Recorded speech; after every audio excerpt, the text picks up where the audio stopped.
کرے ختم نبوت کا کوئی انکار کافر ہے، کرے ختم نبوت کا کوئی انکار کافر ہے، بھری محفل میں کہتا ہوں 100 بار کافر ہے، ہاں ہاں سنو میں یہی علی الاعلان کہتا ہوں مرزا غلام کو کافر اور بے ایمان کہتا ہوں۔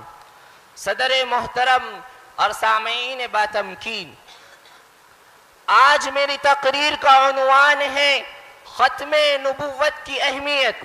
ختم نبوت کا مطلب ہے خلاق عالم نے سلسلہ نبوت کی ابتدا حضرت آدم علیہ السلام سے فرمائی اور اس کی انتہا میرے اور آپ کے آقا جناب محمد الرسول اللہ صلی اللہ علیہ وسلم پر فرمائی۔ آقا صلی اللہ علیہ وسلم کے بعد اب کسی نبی نے نہیں آنا مگر قرب قیامت سیدنا عیسیٰ علیہ السلام ضرور نازل ہوں گے، لیکن وہ بھی آقا کے امتی بن کر آقا کی شریعت کا پرچار کریں گے۔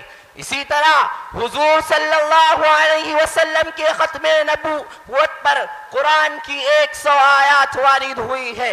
حضور صلی اللہ علیہ وسلم کی احادیث میں سے 210 متواتر وارد ہیں۔ توریت اور انجیل کی روایات کا اجماع امت سے اس کا ثبوت بھی ملتا ہے۔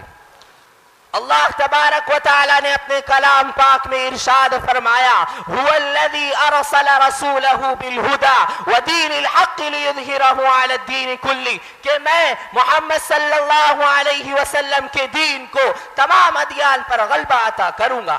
اسی طرح سورہ آل عمران میں فرمایا وَإِذْ أَخَذَ اللَّهُ مِيثَاقَ النَّبِيِّينَ کہ اللہ تبارک و تعالی نے تمام انبیاء اکرام سے فرمایا کہ آپ نے محمد عربی صلی اللہ علیہ وسلم کی ذات اقدس پر بھی ایمان لانا ہے اور آپ کی مدد اور نصرت بھی فرمانی ہے۔ یہی وجہ ہے کہ تمام انبیاء کرام آقا کی آمد کی بشارت بھی دیا کرتے تھے، اور تمام علماء یہود اور نصارہ جو دین اسلام میں داخل ہوتے تو وہ بھی اس امر کا اعتراف کرتے کہ ہم نے توریت اور انجیل میں جن صفات کو پڑھا ان تمام صفات کے ساتھ ہم نے آقا مدنی صلی اللہ علیہ وسلم کو متصف پایا۔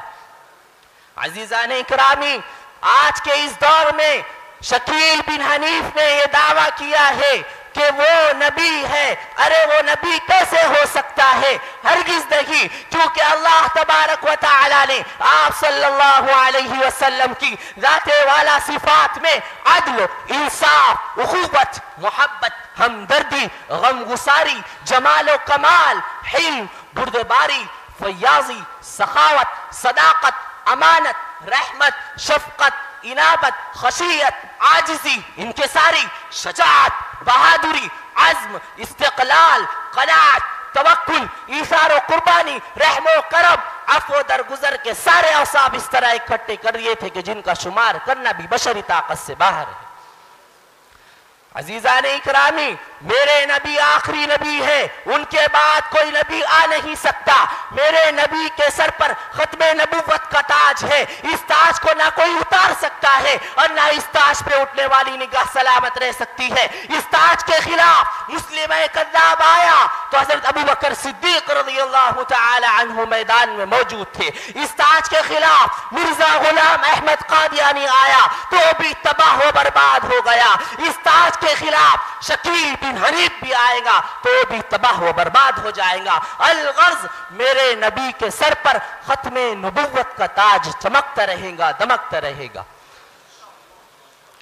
عزیزان اکرامی، دنیا کے اندر جتنے بھی لوگ نبوت کا دعویٰ کرنے والے ہیں یہ سارے کے سارے جھوٹے ہیں، مکار ہیں، کذاب ہیں، ملعون ہیں۔ اللہ تبارک و تعالی سے دعا ہے کہ اللہ تعالی ہم تمام کو ختم نبوت کی خاطر ختم نبوت کی پاسداری کرنے کی توفیق عطا فرمائے۔ اور میں اس شعر کے ساتھ اپنے تقریر کو ختم کرنا چاہتا ہوں۔ ختم نبوت کے خاطر ہم اپنی جان نچھاور کر دیں گے، ختم نبوت کے خاطر ہم اپنی جان نچھاور کر دیں گے۔ اگر وقت نے ہم سے خون مانگا تو ہم وقت کا دامن بھر دیں گے۔ وآخر دعوانا الحمدللہ۔